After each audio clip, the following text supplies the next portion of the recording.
Latin America has given us some of the world's most talented and prolific street artists. From Argentina to Venezuela, it's no surprise that so many governments are jumping on this hype train. But what happens when it turns out that some of the governments in question are filling the public realm exclusively with male artists? Well, in one case, 150 female artists get together and they make some noise. In this episode, I'm in conversation with some of the people behind Argentina's AMMurA project. My name's Doug. You're watching Fifth Wall TV. Also, I'd just like to point out I'm actually not too sure what Venezuela's street art scene is like at the moment. I've not done my research into that yet, but it was A to V, kind of worked. If you enjoy the internet, you'll love Fifth Wall TV's Instagram feed, so why not follow us now at Fifth Wall TV and keep the conversation going. Before we get into it, here's a little backstory. Fifth Wall TV superfan Sam Worthington, aka artist Wasp Elder, recently drew my attention to a video that was doing the rounds. The video was highlighting how the Argentinian government has been flooding Buenos Aires with colourful art that's overwhelmingly painted by men. The video points out how every single large-scale commissioned mural in the city has been painted by a man. There are two schools of thought as to how this has been allowed to happen. One is that women's periods attract a particularly aggressive type of flamingo in South America, and keeping walls restricted to 10 feet and under is purely for their own safety. The other is that despite appearances of social progression, we still live in a world completely dominated by the will and actions of men, and those in power are not doing nearly enough to challenge the foundations on which these structures are built. To find out the answer to this question and more, I've spoken with three of the artists behind AMMurA to see what they're doing to shake things up. So I guess first of all, maybe just tell me about your involvement in the project. All right, so I am part of that group.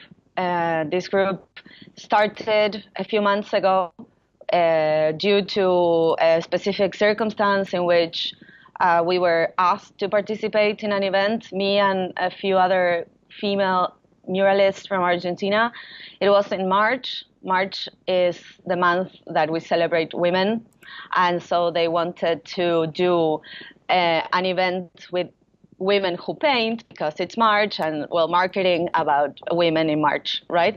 And so we realized that not only the offer is very poor, but also that it was quite hypocritical in the sense that they wanted to use women to celebrate women, but we were being paid 3 times less that guys the previous edition had been paid. And I just, like, my mind exploded. We find ourselves in the same condition, in the same situation that we needed to do something about it. We couldn't say yes and accept that conditions. So we started talking about this, and we decided to say no altogether. We said that if we say altogether no, it's gonna be better because they don't gonna pay less to the other girls also. This is super, like, one of the statistics is that, for example, big large walls that you need like this crane attached to the wall, all those that are done in the city are only done by men. Actually, there was this project that there was like 16 painters, 8 walls, and they were all men. So, and also, of course, the foreigners that they invite, of course, they are from from the upper part of the equator. And also, like, there are some men that they participate in the same festival, like 5 times, or 3 times, the same men. But the women, no, we go one by one. And of course, they get the bigger walls with the cranes, super, super comfortable. And then they have the scaffolds for the girls. So if you talk with each other and you know, and recognize the problems, I think then you can organize yourselves to go against the ones that are doing it instead of complaining, like really targeting the head of the snake.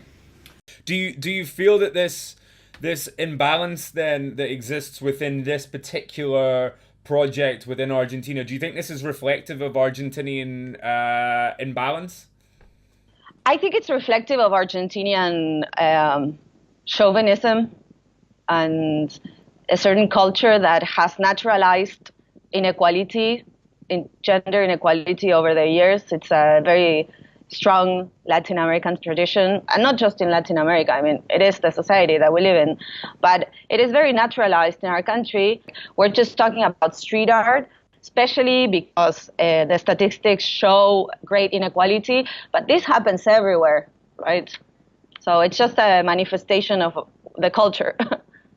What do you say then to curators that say the men are just better and they're more capable? What do you say? To them? I think that they should see the scene and ask for, I mean, when they choose the project, they need to see that, try to get to an equal, I mean, I think that 50-50 could be really good. With this video, we are like declaiming the problem, but we actually have another video in the future that will actually make a proposal. That it's like we want 50% of women in any event, any project, any public display, and we want that through open calls with 50% of the jury that should be female. The thing about the art world is notoriously held up as kind of like a liberal progressive movement. It's quite an idealistic scene. You know, it was always traditionally more so leaning that way rather than heavily conservative. But do you still see artists within this pushing back and saying, you know, I don't know what the justification is for justifying an imbalance. I can't get my head around that. But do you see them saying like, oh yeah, men are just better, or there's more men? You should read the feed of the comments. Oh God, I never read the comments. Okay, well, there you go. I mean, there's no better manifestation or space to project what people think of than comments in feeds. We are getting all these crazy, ignorant, chauvinist comments, you know, like even women, you know, because this system is very, very strong. And it's not, something that I want to make clear, because yesterday or 2 days ago, I was invited to talk in a panel here in Lynn about life as a female artist, you know, which is a category that I still need to analyze. But anyway, so I talked about the video and I talked about our experiences, and suddenly a very common thought is that we are against men, that we have a certain thing against men, and that is just, I don't know, in my opinion, a very simplistic point of view to analyze the complexity of this situation, right? This is not necessarily against men. It's not pointed towards our male friend artist at all. This is to call out on a system that reproduces inequality in a very naturalized way, you know, and institutionalized. I mean, we have nothing against men. We love them. We want to be around them. We appreciate their work. They're beautiful, you know. It's not against them at all. This is about a system that needs to be revised. Well, just for every time you say something bad about a man, say 2 good things as well. Okay? So it goes 1 bad thing, 2 good things. 1 bad thing, 2 good things. Like, you guys have created an unbalanced world filled with male dominance, but hey, we like your beards. We are doing a catalog of female muralists of Latin America. So we are talking to other countries and we are doing like this huge database, but that should not be our job. We are painters. That's the job of the curators. Like, if you're a curator and you just call people that appear on the stupid fashionable blog, then you're not doing your job right. So there are always this elite of guys or monopolies in each country. So like some girls do not know that if they are not called in their own country, why would they be called outside? Some people crack this system, as I did, and went directly outside. And then when I come back, they were like, oh, maybe considering. So what you have to know is that curators, especially in Europe, they have this light on Europe. So if you do not appear under that radar, and if you do not appear in certain way, they do not call you. So they should like start looking outside and like really investigate. And there is the information. If I can have it, then you should already, yes, as well. And if you do not have 50% of women, then there is a problem. I think we are asking like to have 50% of women in events, but I'm like, we are like being easy. Like I would suggest 70%, like till the walls in the street are 50% women. But of course we are like 50% is what now this white equality is selling. So we are going with that one. You're settling. In Argentina, there's this group of girls that they have done this intervention where in the museum, for one day, they shut down the lights and only let the lights on work that were made by women. And there were 3, 4 in the whole museum. What are your thoughts on things like all-female exhibitions, all-female street art festivals? Maybe at first we need these kind of things. We need to show that we are a woman. We need to, but at the depth, I do not agree with this because what I want is an equal situation. That's the truth. But at the beginning, we need to show that we are here. I've been in France before being here. I'm in Belgium at the moment, and I've been in France participating in another festival. They asked me for all these things. And the guy told me, but there are no women. We are trying to find women, but there are no women. And I said to him, I think that it's not that we are not here. We are here. We are here painting. The thing is that you as organizer are not seeing us. Have you seen similar kind of imbalance in the rest of Latin America as well? And is there other movements existing in Peru and Brazil?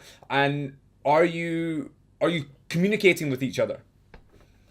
Well, it is our intention to connect and to spread the word and to produce like a network of female artists around Latin America at least. So far, we are making a catalog of female artist portfolios from Argentina that you can check out on our Facebook page. And we are opening up this call for all artists that want to join. It is our intention to make a network, to connect. One problem is like if you are in Buenos Aires, you exist. If you live in outside Buenos Aires, you do not. So that's another layer. So what we are trying to do is like to put them all. If you paint, like I don't care if you started yesterday or you've been painting for 10 years. If I like what you do or I do not, or if I agree or I don't, we are doing this catalog. So for now on, when you go to a place, you don't have to say, hey, invite my friends or all these friends or whatever. So you just say like, hey, you should invite more women. Hey, but there are not that much women. Okay, here's this catalog. So then if you are not inviting, that's definitely your fault. Not the fact that we are, not that much. This year marks 100 years of women's suffrage and 100 years in the modern battle for women's rights. For many, it might seem like the battle's long been over, but cases like this just highlight how far we have to go. They say, behind every great man is a great woman. Well, the counter to that is behind every great woman, there's a man telling her she can't do it. We still have a long way to go till we find that perfect equilibrium, but voices like the ones we've heard in this episode today should be enough to reassure you that it will be found, and it will be found soon. Thank you for watching. My name's Doug. This was Fifth Wall TV.